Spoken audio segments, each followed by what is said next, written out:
of this teacher to place teacher somewhere, and we have found out that Ngucanio gatagati ga kiama kia arimu bururi-ini Knut na kamiti ya wandikani wa arimu TSC itiguthiraga ciatira kuona ati kwa kahinda riu honge cicere ni ikoretwo igiukanirira ni undu wa kwaga uiguithania hari mirutira ya mawira kuria Knut ikoretwo ikiuria TSC gukorwo ikicungiriria kurora maundu maria makoretwo magithii na mbere riri arimu mathii kuhuruka.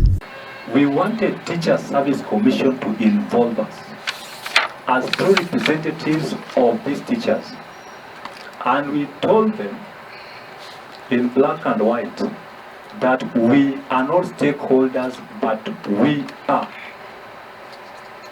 Na niguo gutigirira ati githomo ni kiagacirithio bururi-ini no nginya mabata ma arimu makorwo magithikiririo.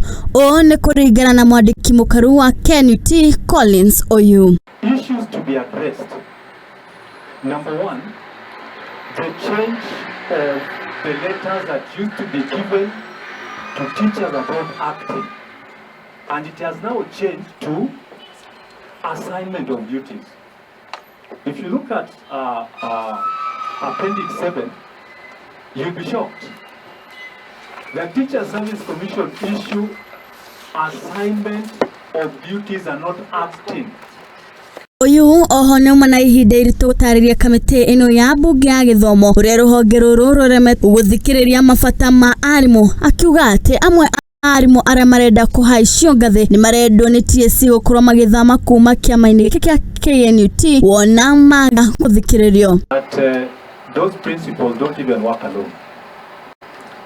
They work hand in hand with some Teacher Service Commission directors who don't want specific teachers. Muikariri gite wa kamiti ino nake akendekithia ati Knut onayo ni gondereire wira-ini wayo. Ngucanio ici cia mena yeri ikionania uria arimu marahitukira mathina maingi. You are representing teachers. You will be able to come up with a list and say these are the teachers whose benefits are being held by Teacher Service Commission or by the government against the law. If that question is posed to you, SG, do you have the list? Do you have the number of teachers whose pensions are being held illegally? Yet the court order has actually ruled that. Ngiribotera Muthingi TV gato wa Erimu wa Kimani.